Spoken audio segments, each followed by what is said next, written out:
শুভ সকাল বন্ধুরা, শুরু করছি জনপ্রিয় ঘরোয়া exercise bottle rope.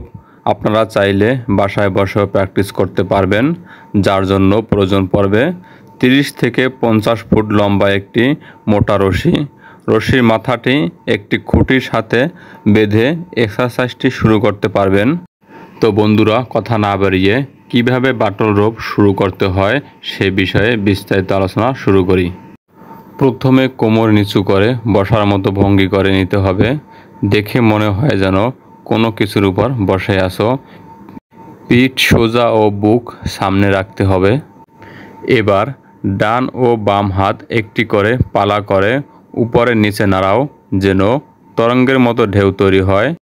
Bottle rope 45 থেকে 60 সেকেন্ড করে মোট 5 সেট দিতে হয়। প্রতি সেটের পর 30 থেকে 60 সেকেন্ড বিশ্রাম নিতে হয়। বাটল রোপ হৃৎপিণ্ড ও ফুসফুসের ক্ষমতা উন্নত করে। ধন্যবাদ সকলকে।